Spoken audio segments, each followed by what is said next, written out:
Hey everyone, welcome to Magic the Gathering for Advanced Players. I'm Matt Sperling. Today we're going to be talking about bluffing, hidden information, a topic that, or a set of topics really, that I want to be covering in multiple sessions, but I want to give you the quick kind of some of the basics, but I think even within a basic conversation or a basic framework, there's a lot there that could be useful to players, that players aren't really thinking about approaching the problem in the right way, let alone arriving at the right solutions. So let's dive in. I think there's a lot here, and it's going to be more than just one video, but this will be a good and fun, I think, intro. So first of all, what are we talking about here? Is this, what we call this a bluff? What would we call this? So opponent has 5 cards in hand. They play their third land. This is M20 draft. They send in their 2/2 creature, and we have cast on our second turn this 1/3 flying Pegasus. So clearly this is a classic scenario. This one actually wouldn't be categorized as a bluff per se, or maybe it's a subset of bluffs. It's a free roll, meaning the opponent is putting us to the test and not risking anything to do it. So a bluff, typically, they have something at stake, you have something at stake, and whoever kind of figures out what the opponent's doing or guesses right or whatever is going to get the payoff. Here, the opponent, essentially, they can't block with their 2/2, so they might as well attack with it. If it gets blocked, it won't die. Our creature might die if they have something, won't die if it won't. So this is a free roll. Now, is it a pure free roll in this format? Well, no. There's a white card that destroys tap creatures, but if we want to use our removal on their 2/2 vanilla, then so be it. So it's essentially a free roll. And when we're faced with this, in general, if I didn't have the hand up here, you wouldn't really, you could say, well, because it's a free roll, a lot of players just look at this, I don't know what to do. You ask a player who's generally strong at the game, strong at limited, might tell you, I hear this often, I don't know what to do in these situations. I just kind of make a best guess. Maybe even look your opponent in the eyes, try to pick up a read. I think we can do better than that. Now, yes, against a very basic opposition that doesn't even think in terms of this is a free roll, maybe we do want to be a little bit more cautious. But in general, when the opponent's risking nothing to engage in a play, so they're on that free roll or close to it, we probably should be blocking a decent amount of time if it's low risk to do so. So already there's a lot of the different ingredients here are coming to the surface. What am I risking? What is the opponent risking? What is, in terms of, what's the upside? Well, if I block, I save 2 damage. So that's upside, it's real. It may not be huge, but it's impactful, certainly against a red deck. If I block and my opponent uses a pump spell and trades their pump spell for my flyer, is that the end of the world? Probably not. Is it great? Maybe. We also want to know what are the possible cards that fill out the range of this bluff. Like, what are the things that matter that make this bluff meaningful? I think right away, that's a tool, like maybe the most important thing, if you were completely fresh to this concept, maybe the most important thing I could teach you is how to use kind of, if we're studying a game or if we're playing online, we can do this quickly. How do we figure out what the opponent might have? Well, let's exit the presentation for a moment. You have tools now. I've gone to Scryfall.com.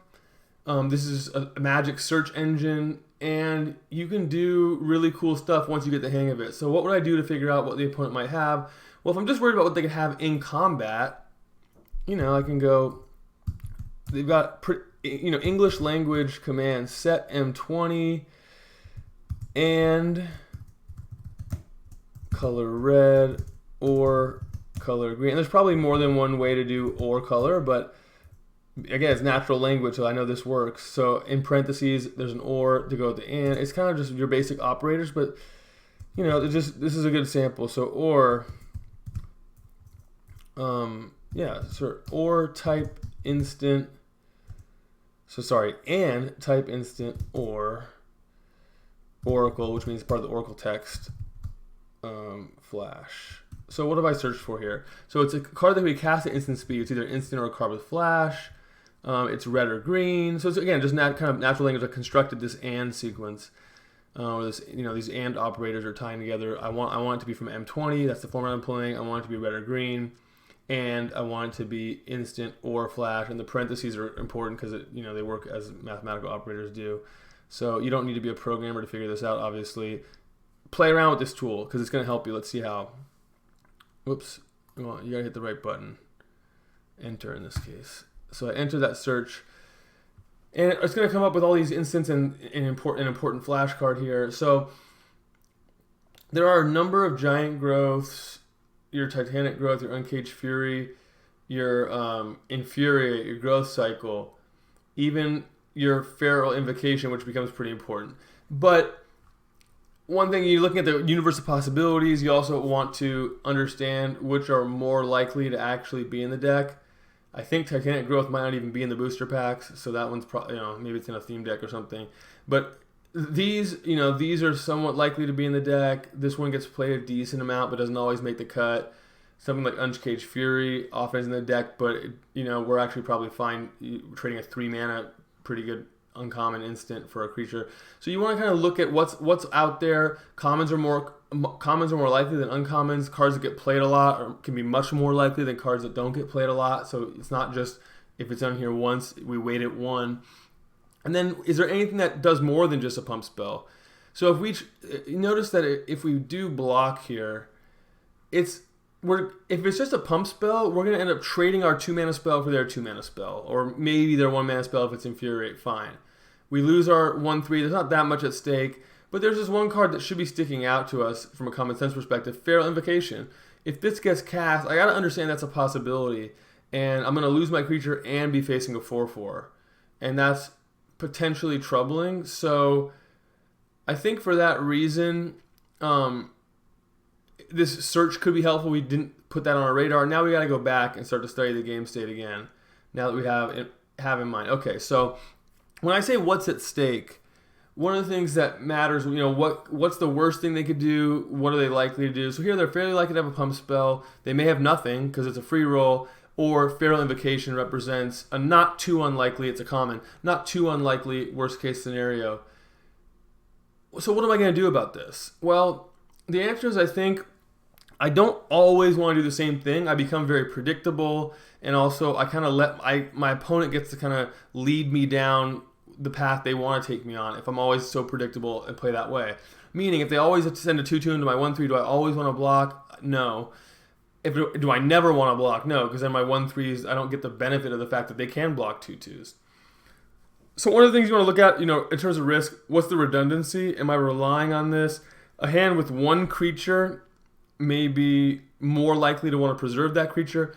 A hand that's already engaged, a board state where I'm already engaged in a race that I'm likely to win. Okay, give me the 2 damage, it may not matter. If I have an aura or equipment that could beef up this 1/3, and then I can make this flyer into something else other than just a 1/3 blocker, then maybe I don't want to block. If my opponent if this is game 3, I haven't seen pump spells, I'm more likely to block. All these things are important. I mean, this is even subtle things. This is a pretty weak card, Goblin Assailant. So my opponent probably doesn't have a really strong deck where some of those pump spells could get cut. The growth cycles, the Infuriate, those might have made the cut in decks that play Goblin Assailant. So certainly I'm going to want to think about that if I have time to think about that briefly. So on balance, I want to block some of the time, not block some of the time. And we'll talk about how to distinguish those. I've got some tips later for how to distinguish those. Okay, what's different about this situation? All I've changed is which 1/3 creature I've cast with my 2 white.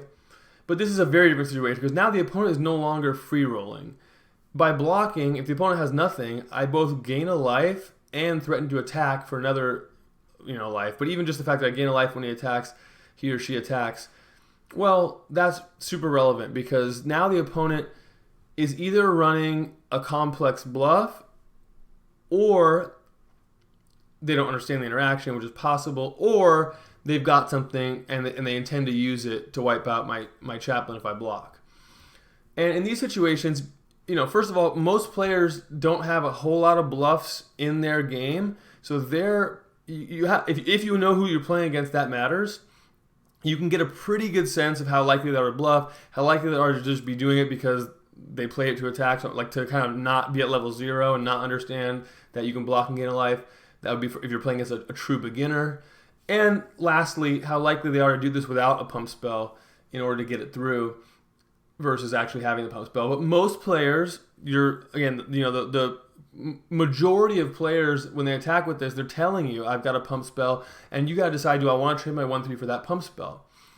If they only had 2 mana out, this becomes a lot simpler in that now the Feral Invocation that really blows us out is no longer in play, potentially. So now we can just decide, I'm fine having them, use their pump spell. The other thing about, when I say them spending their 2 mana spell and our 2 mana spell, you'll notice there is a loss of tempo for the opponent. When you block, they have to spend their turn using that pump spell, and some of the time they would have had something else to do on that turn. So that's the typical. Again, this is for advanced players, so you may know already the basic risk reward profile of calling a bluff like this. But one thing I want to talk about is that I think these are just drastically different. And in general, your general strategy, forget about the specifics, you need to be blocking a lot more in this situation than in this situation. Because in this situation, it's kind of like a game theory optimal type of thing to think about. Your opponent here is free rolling. If they're smart, they'll attack every time. And so you can't give them 2 free damage all that often, and they're not giving away any information about what they have, so they're not going to have a pump spell all that often. Here, the opponent can't just make this play all the time because they lose something every time you call, and they're less likely to even want to do so or be interested in doing so because a lot of players don't have that in their range. So this is much less likely to be a bluff, and in order to kind of make this a strategy where the opponent isn't profiting off of you, you do want to mix it up, but you want to mix it up in a way where you're actually blocking this less often to, so that when they do have Feral Invocation, they're not getting you as often. Because when they don't have Feral Invocation, they're often not even attacking. When they do have it, you're not always blocking. So that's just an important way. You're balancing, in terms of this is public information, because they know and they're risking something to attack. You don't have to call that bluff as often. You should just take 2 a little more often. Doesn't mean you should always take 2, and we'll talk about that in a moment, but that's a really important concept. I need to call my opponent's free rolls more than I call their bluffs.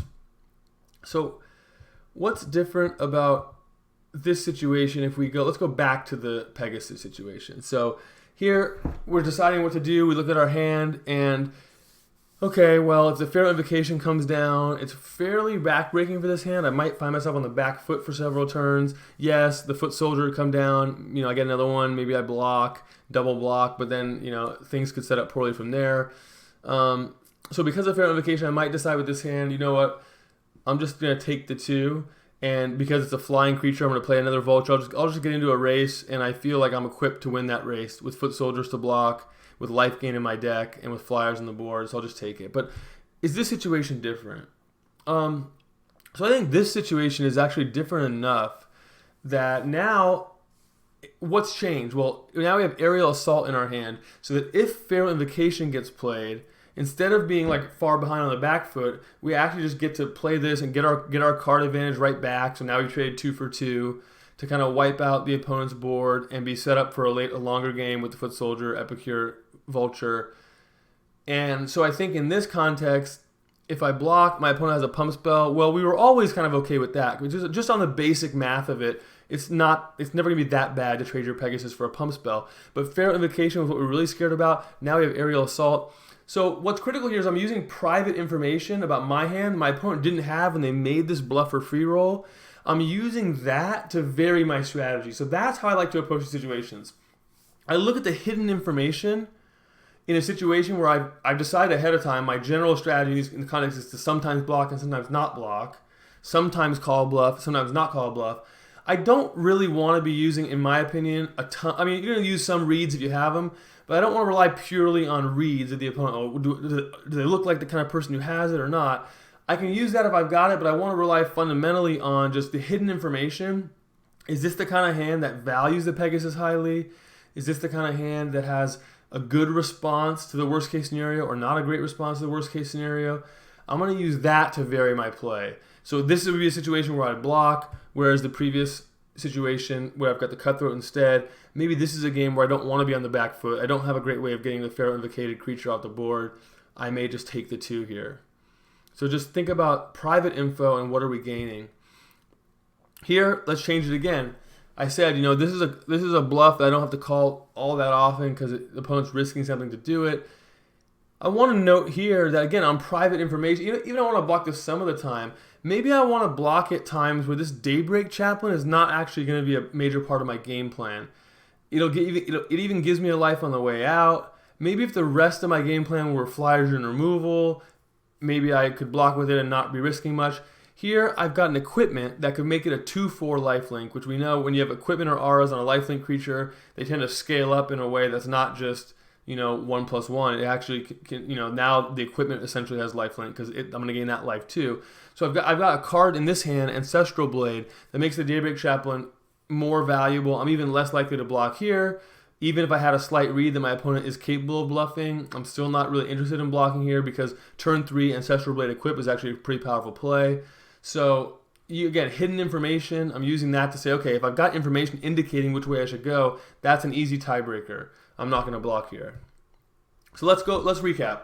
We come up with a general strategy on how to deal with bluffs and free rolls based on public information. So first of all, public information determines, is this a bluff or is this a free roll?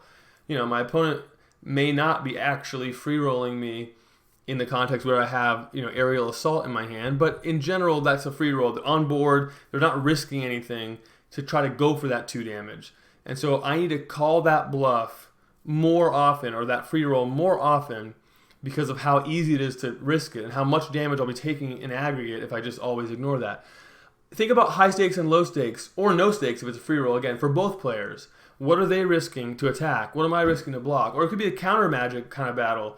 What are they risking if they'd played their best spell first? And there's another bluff, like a bluff or semi-bluff context where you have 2 spells to cast against a counter spell, or you have a counter spell, your opponent has 2 spells to cast. Do you cast the best one first or the second one first? I'll probably do a separate video on that. But in these contexts, what am I risking by doing that? What is my opponent risking by choosing to allow that or not allow it, or take the damage or not take the damage? That's going to be really critical as to your general strategy. And the general strategy meaning how often do I want to be calling that bluff or addressing that free roll? How often do I want to be letting it happen? And then you're going to think in general about the level of opposition. Your newer players you're playing against are less likely to make the sophisticated plays, but they're also more likely to make the boneheaded play that looks like a sophisticated play. So that matters, and you've got to develop a sense of that if you're really going to get to an advanced level. Or is this a world-class player? I mean, I remember one match I saw Paul Rietzel in 2 games in a row. In game 1, he got the opponent to block and then had the pump spell. In game 2, the opponent took it. He didn't have the pump spell. I was watching him the whole time. And in those contexts, what was he doing to try to induce that? He was, doing some timing stuff, some confidence stuff. I'm going to bring you that content in other videos for sure, so look out for that. How do we influence our opponent into making this decision, not that decision? If I'm playing against, the point here being, if I'm playing against a Paul Rietzel, I know he's capable of all the bluffs and all the free rolls. It's got to change how I think about it. And now, but I can still play fundamentally. What am I risking? What is he risking? I'm not going to just say, well, he's better than me, throw up my hands, but I need to take that into account. And then finally, specific strategy is based on private info. How are we breaking the ties? How are we deciding? Is this one of the mixed strategies? Is this one of the ones where I call? Is this one of the ones where I just, let the damage happen? Mix up what you do based on the private information you have. You often have hidden information. It could even be what's remaining in your deck. It could be certainly what's in your hand, which creatures are face down if you're playing with morphs. There's a lot of hidden information in Magic. Use that information to figure out, okay, should this be part of my, for lack of a better term, calling range? Should this be part of my mixed strategy where I'm actually going to put my opponent to the test? Or based on the information I have, actually I'd be risking too much to do that in this context. I'm going to let that bluff go through. So the high stakes and low stakes are also specific to the private info you have. And in my view, that's often what tips the scales for me. For me, what often tips the scales is I have a mixed strategy. I'm going to call this some of the time. The hidden info tells me this is actually a higher stakes moment to try to test my opponent for a bluff. I'm going to let it go through. Or this is actually I've got redundancy. This is a lower stakes way of testing my opponent. Let me go ahead and block. And if they have it, I've got a plan for that. It's typically not about a leveling war where, well, I know that you know that I know that you know that you could have a giant growth. And therefore, first of all, the complexity of our processing at a few layers of depth is actually not what people think it is. People usually don't get to that level. It's usually just level 0, 1, and 2, essentially. They don't know it's a bluff. They know it's a bluff. They're not capable. The 3 levels of skill might be don't even know it's a bluff and are blundering. They're just playing with not bluffing, and they're capable of a bluff, or that kind of thing. And we're typically not going into, well, they're going to make a poor play that looks like a bluff. Just play solid, and you're going to get most of the way there. Certainly, Just play solid. Have a mixed strategy. Understand how often do I need to be calling this. And then when you're studying, again, in the game, this is a lot. So a common theme on this channel and my approach to coaching and teaching, spend some time studying. When that bluff got through or you blocked because you thought you kind of had to, but then you got blown out by something, could you have avoided that? Should you have avoided that? Or did you just take your lumps? Study after the fact. Find those videos. Find those moments in the content you're watching. All right, so that's calling bluffs and hidden information today's session. I want to give a quick shout out to pokerrags.us. This is not a paid sponsorship. I'm just trying to help my friend out. A friend of mine runs this business, which I actually really like what he does. It's clothing with poker themes. I think some of it's relevant to Magic. I picked a couple examples that I think are relevant to Magic players. I'm Just Running Bad, which I think is a pretty hilarious shirt design. It's kind of, I don't know, if I see that at the poker table or in a Magic event, like it's pretty funny. Someone who gets it. And then the degenerate, if you're a poker player or you're just, let's say you're an old school enthusiast and you're spending a little bit too much every show, that's a shirt you could want. So check out pokerrags.us. Check out the DGAF poker podcast called Sessions, which I listen to on Spotify and I've been a guest on. So check that out. Just trying to help out my friend who he sells some cool stuff I think my fans could appreciate too. So thanks for watching. Like and subscribe if you enjoy the content.